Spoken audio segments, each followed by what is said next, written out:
시청자 여러분 안녕하십니까. 이제 4월 16일 천옥현의 안보정론 첫 방송이 되겠습니다. 시청자 여러분들께서요 제 방송 보실 때 조금 귀찮더라도 구독 버튼을 꼭 눌러 주시고, 그리고 주변 젊은 분들에게 많이 권유해 주시면요 고맙겠습니다. 먼저 오늘 첫 뉴스는 이 한동훈 이 법무장관 후보자에 관해서 말씀을 드리겠는데요. 어제 이제 처음으로 서울 고검에 출근했습니다. 청문 준비를 위해서. 그런데 어제 말이죠. 통상적으로 법무장관들이 청문회 준비를 서울 고검에서 하는데 대개 이제 고검장을 예방한다고 합니다. 그런데 어제는요, 이런 조치가 없었어요. 왜 그랬을까요? 물론 뭐 둘이서 악연 중에 악연이죠. 예, 피의자로 만든 사람이 누구예요? 바로 이성윤 검사장이잖아요. 마지막에 이 피의자를 풀어준 사람은 이정수 현 중앙지검장입니다. 그런데 이 이성윤 당시 지검장이 지금 이제 서울고검장으로 영전에 가 있는데, 어제 김학의 전 법무차관 불법 출금 사건 재판이 있었어요. 이 재판에 피고인 신분으로 출석하기 위해서 연가를 내는 바람에 어제 만남은 이루어지지 않았습니다. 자, 이게 바로 이제 사필 규정인 것이죠. 한 사람은 과거에 그야말로 2년여 이상을 갖다가 4번씩이나 좌천당하고 피의자 신분까지 갖다가 법무행정의 최고 책임자인 장관에 올랐지만은 그야말로 꼼수로 애완견으로 청권 코드 맞추는 수사로 일관한 이성윤, 마치 검찰총장이 될 것처럼, 그리고 검찰총장을 시켜주려고 문재인 대통령이 의도했다. 이것은 뭐 당시 다 알려진 얘기들 아니겠어요? 그런데 지금은 피의자 신분에 대해서 재판을 받고 있다. 이 재판 내용, 어제도 말이죠. 당시 안양지청장이 법정 증언한 걸 보면요. 이성윤은 실정법 위반으로 지금 불구속 상태로 재판을 받고 있지만은 법정 구속감일 수밖에 없는 그런 매우 중대한 범죄를 저지른 거예요. 그래서 지금 이제 거꾸로 이 한동훈 검사장은 피의자 신분에서 벗어났지만은 이성윤은 피의자 신분을 계속 가지면서 구속될 위기에 처해 있다라고 보는 것이 법조계의 일반적 상식인 것 같습니다. 그리고 또 이 한동훈 검사장과 관련해서요, 어제 하루 종일 온라인, 오프라인을 달군 뉴스 중에 하나가 바로 김어준이의 발언입니다. 김어준은 여러분들 잘 아시다시피 김어준의 뉴스공장도 있고요, 딴지일보도 있고, 또 이 온라인 선상에서 김어준 저장소 트위터도 있어요. 이런 거를 통해서 어제 어떤 뉴스가 이 한동훈 후보자와 관련해서 난리가 났느냐? 바로 한동훈 후보자가 지금 살고 있는 것이요, 집은 지금 현재 서초동에 있는 아크로비스타지만은 삼풍 아파트죠. 약한데 지금 현재 살고 있는 데는요, 삼성이 지은 타워 팰리스에 살고 있어요. 전세로. 자, 그러다 보니까 이 김어준 뉴스공장, 김어준 씨가 제기한 것이 이거 삼성에서 스폰해 준 거 아니냐, 이런 스폰 의혹을 제기한 거예요. 예, 스폰 의혹을. 그러다 보니까 난리가 난 겁니다. 예. 그러면서 이 김어준 씨가 고위직 검사들을 삼성이나 재벌들이 관리하는 경우가 있었다. 이렇게 되니까 이제 난리가 난 거죠. 야, 이거 그러지 않아도 이 삼성 이거 로비한 거 아니야? 이렇게 된 것이에요. 그래서 난리가 난 겁니다. 자, 김어준 씨가 이 뉴스공장에서 뭐라고 주장을 했느냐면, 한 후보자는 다 주택자자, 주택이 2개고 건물이 하나고, 특이하게도 본인이 살고 있는 것은 타워팰리스 전세다.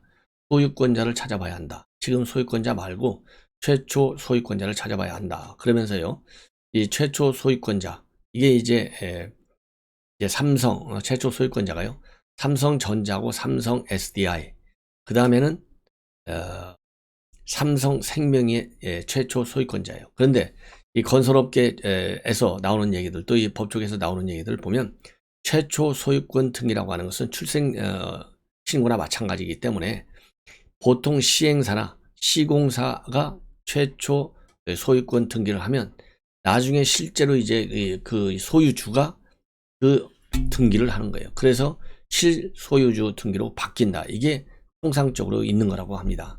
그래서 타워팰리스는 본래 삼성그룹이요, 자기네 삼성그룹 4억 102층짜리 지으려고 그랬는데 IMF 때문에 그걸 못 짓고 주상복합 건물로 지었어요. 그래서 시공은 삼성물산 건설부문하고 삼성중공이 맡았다는 겁니다.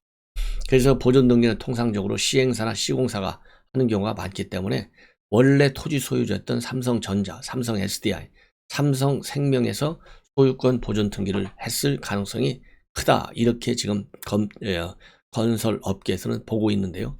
이거를 갖다가 마치 스폰을 받은 것처럼 이렇게 김어준 씨가 말하자면 퍼뜨렸어요.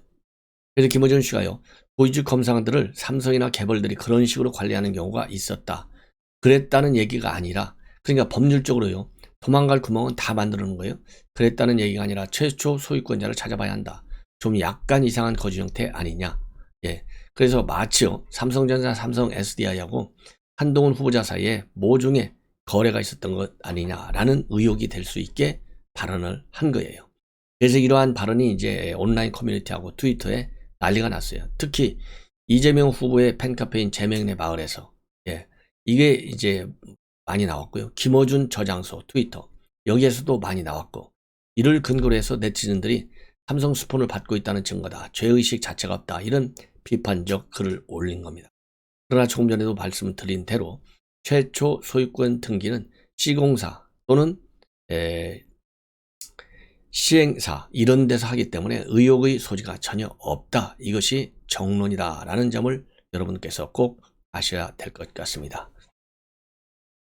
자, 이번에는요, 이제 이 한동훈 후보자가 말이죠, 상설 특검과 관련해서 임명받을 당시 기자회견에서 입장을 밝혔어요. 이 상설 특검은 법무장관에게 부여되어 있는 임무 중의 하나다.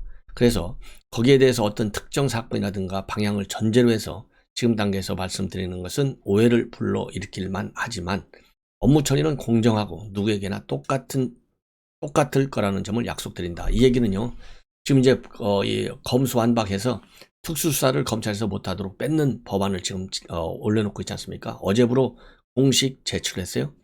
그래서 이 이 검수완박이 된다 하더라도 대장동 사건 같은 이런 특수부 검사, 즉 전문성이 요구되는 사건 상설 특검에 넘길 수 있다라는 점을 강력하게 시사한 내용이에요.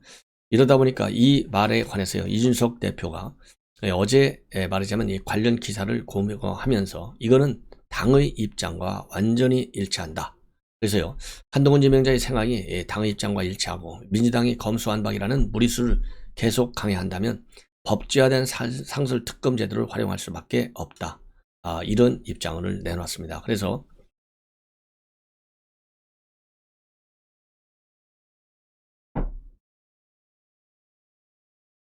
민주당이 아무리 검수완박으로 인해서 검수완박을 해서 대장동이라든가 문재인 대통령과 관련된 이 검찰의 수사를 막으려고 한다 하지만 최종적으로 상설 특검 제도를 이용하면 얼마든지 이 수사가 가능하다는 점을 다시 한번 여러분들께 밝힙니다. 자, 이번에는요, 이 조선일보에서 아주 자세하게 보도하고 있는 내용이에요. 검수완박의 5개 쟁점이 뭔지, 검수완박 5대 쟁점을 이 조선일보 기자 3명이 집중적으로 분석했습니다. 자, 그래서 이 검수완박 우선 졸속이라는 점이 하나 문제고요. 그 다음에는 기존 헌법 관련 규정에 즉 우연적 요소가 있다는 것이고, 그 다음에 세 번째로는 작년 1월에 도입한 검경 수사권 조정에도 불구하고 즉 형사 사법 체계에 대혼란을 가져올 수 있다, 이런 우려가 되기 때문에 지금 많은 논란을 야기하고 있는 것 아니겠습니까? 자, 그래서요, 이 검수완박 지금 현재 어제 제출한 법안을 보면 검찰청법과 형사소송법 개정안 이거를 통해서 수사권을 완전히 뺏는다는 겁니다. 그래서 이것이 이제 헌법 충돌 문제를 지금 야기하고 있고요. 그 다음에 인권보장이라든가 약자보호, 부패척결 모든 면에서 실행돼서는 안 되는 법안이다. 이러한 문제점이 많은 법안이라는 것이 법조계에서 지적하는 문제예요. 그래서 주요 내용을 보면요, 검사 수사권을 규정한 형사소송법 제196조, 그리고 검사 직무 범위를 규정한 검찰청법 4조에 있는 수사는 제외한다, 이런 조항이 있는데요, 이런 것을 갖다가 전부 다 뺏어요. 그래서 검찰의 6대 중대 범죄 수사권을 박탈한다. 두 번째, 검찰과 경찰 송치 사건에는 보안 수사를 요구할 수 있지만은 이제는 직접 수사는 불가하다, 이런 내용으로 되어 있는데, 이거는 어떤 문제가 있느냐, 검사가 피의자 참고인을 조사하면 위법이 되는 겁니다. 그래서 수사지연 부실수사 우려가 있고, 검찰이 보안 수사했던 예컨대 가평 계곡 살인 사건 이런 거는 영원히 불가능하게 되는 것이죠. 그 다음에 또 하나는 경찰이 피의자 구속기간을 열흘에서 최대 20일로 연장하고 검찰이 피의자 구속기간 최대 20일에서 10일로 축소해요. 거꾸로. 그러면서도 검사는 피의자 조사를 못하게 만들어놨어요. 이거는 검사를 영장 신청 주체로 규정한 헌법과 충돌한다는 것입니다. 그래서 인권과 직결되는 인신 구속 판단을 무시시킬 수 있는 문제점을 안고 있어요. 그리고 법이 시행될 경우에는 검찰이 수사 중인 사안은 경찰로 승계되도록 돼 있는데 월성원전과 같은 여권 관련 수사 모두 중단되는 문제점을 야기하는 겁니다. 그래서 첫 번째 가장 큰 것이요. 이렇게 되면 결국은 국민에게 피해가 가중된다. 이러한 문제를 지금 안고 있어요.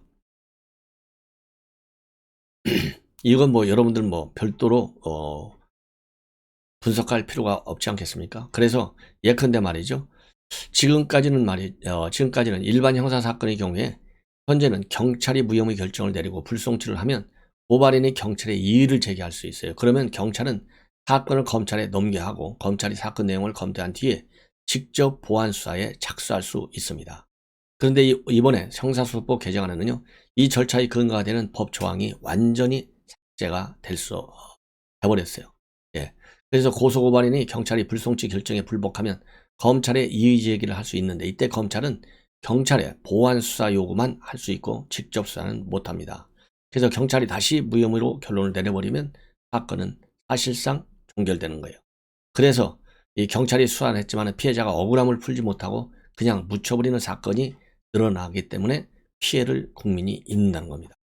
그 다음에는 당연히 경찰 권력이 지나치게 비대화된다는 것이죠. 왜냐? 경찰이 유일하게 국내 정부 수집 기능도 가지고 있고 사실상의 수사 종결권을 갖기 때문에 경찰의 지나친 비대화, 이거 막을 수 없다는 겁니다. 따라서 이렇게 될 경우에는요, 지난해 1월에 실시된 검경 수사권 조정 이후 나타나고 있는 경찰의 수사 지연 현상 매우 심화될 것이다. 그리고 세 번째, 권력형 비리 수사는 아예 이루어질 수 없다는 겁니다. 예, 왜냐하면 6대 범죄, 이 권력형 비리잖아요. 이것을 전부 다 경찰로 넘겨요.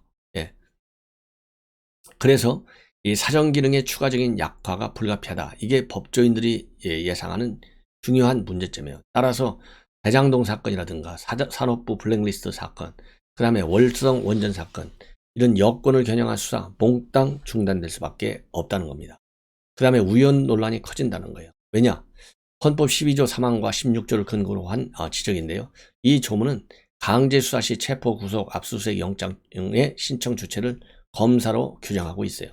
그리고 검찰도 영장 청구 권한자를 검사로 정한 것은 검찰이 수사권을 갖고 있다는 걸 전제로 한 얘기인데 지금 형소법, 검찰청법을 개정해갖고 이러한 수사권을 완전히 방탈하고 있기 때문에 우연이라는 겁니다. 그래서 우리 국민들의 인권 침해를 할 소지가 더 커진다는 겁니다. 그 다음에 예산, 그 다음에 수사력, 완전히 낭비가 된다는 거예요. 예. 그래서 지금 5대 쟁점을 조선일보가 대대적으로 지금 뭐라 그럴까요? 지적을 하고 있습니다. 자, 그러면은 문재인 대통령 지금 공식적으로는요, 이 검수완박 이 법안이 넘어오면 거부해달라, 이러한 김호수 검찰총장의 이 건의를 받아들이지 않는 걸로 지금 돼 있잖아요. 그럼에도 불구하고 이 문재인 대통령이 내면적으로는요, 검수완박과 관련해서 주변에 우려를 표명하고 있다. 이런 보도가요, 지금 조선일보 보도를 통해서 알려지고 있습니다. 예, 그래서 청와대가 관계자가요, 조선일보에 얘기한 걸 보면 김 총장 만남을 거부한 것이냐, 이런 취재진 질문에 대해서 즉답을 하지 않고 김 총장의 면담 요청은 있었는데 다만 지금은 이 문제에 대해서 국회가 논의해야 할 입법의 시간이다. 그것으로 답변을 대신하겠다. 예, 이러한 입장문을 내놨습니다. 이 얘기는요, 아직 거부권 행사에 관한, 즉, 이 검수완박에 대해서 입장이 확실하게 정해져 있지 않다는 얘기다. 이렇게 해석이 되는 대목이에요. 그러면서요, 문재인 대통령은 주변의 검수완박 우려를 많이 표명하고 있다고 합니다. 예. 왜냐하면요, 이 검찰의 수사권을 어디로 넘겨주느냐, 이런 문제가 시기적으로도 또 내용적으로도 보면 굉장히 말하자면 숙성이 안 됐다는 겁니다. 그래서 김 총장도 안 만나겠다는 게 아니다. 이르면 다음 주 중 면담 수락 여부를 결정할 것이다. 이런 얘기를 하고 있고요, 청와대 관계자는. 그리고 일각에서는요, 퇴임하는 대통령에게 너무 큰 짐을 지우는 것이 아니냐, 이런 불만도 나오고 있다고 합니다. 자, 그래서요, 제가 보기에는 결론적으로는 문재인 대통령이 주변에 사적으로는 이게 문제가 많아, 이런 의식을 갖고 있다 하더라도 최종적으로는 6월 1일 지방선거, 그야말로 이 민주당 지지층의 결속을 도모해야 되기 때문에 마음은 뭐 진짜로 이게 뭐 검사만 문제가 있다, 이런 생각을 갖고 있다 하더라도 거부권 행사는 절대 하지 않을 것이다 라고 저는 판단합니다. 그 다음에 여러분들, 이 허영 경희대 법학전문대학원의 석좌 교수죠. 이분이 문재인 대통령의 경희대 법대 시절 은사예요. 이 허영 교수도 지금 완전히 반문으로 돌아선 지 오래입니다. 그래서 오늘 조선일보에 실론을 실었어요. 검수완박 입법은 헌법 파괴다, 이러한 입장을 칼럼을 실었는데요. 지금 뭐 저를 비롯해서 이 모든 언론에서 얘기하는 이 문제점 그대로 똑같이 지적하면서 반대 이 칼럼을 지금 게재하고 있어요. 한마디로 인해서 이 검찰이 지금 가지고 있는 6대 범죄 수사권을 완전히 증발시키겠다는 것이고 국민 피해만 거지게 하는 기상천외한 발상이다. 이게 수사기관을 또 만들겠다는데 제정신이니 묻고 싶다. 그리고 지금 이 검찰과 경찰로 충분한데 공수처에 이어서 수사기관을 또 만들겠다는데 이게 정상적인 생각이냐. 수사기관에 많아져서 수사기관의 권이 분산되면 국민만 불편하고 혼란스럽게 된다. 예. 그러면서 주권자의 위임을 받은 입법권은 기본권 존중에 초점을 두고 국민에게 이익이 되도록 행사하라는 것이 헌법 정신이다.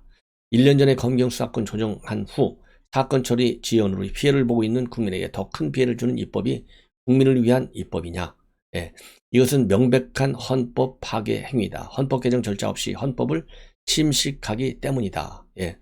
그리고요, 입법의 정당성도 없다. 모든 입법은 객관적으로 정당화할 수 있는 목적이 있어야 하는데 헌법재판소가 법률의 우연심사에서 입법 목적이 정당한지 입법 내용이 목적 달성에 적합한 수단인지를 살피는 것도 그런 이유 때문이라는 거지요. 그런데 검수완박은 과연 누구를 위해서 무슨 목적으로 서둘러 강행하는 것이냐. 예. 그래서 검수완박은 부패범죄 등을 만연시키고 수사를 지연시켜서 국민을 피해자로 만드는 입법일 뿐이고 검수완박은 수사의 신속성과 공정성 확보라는 입법 목적 달성 수단으로 적합하지도 않다. 예.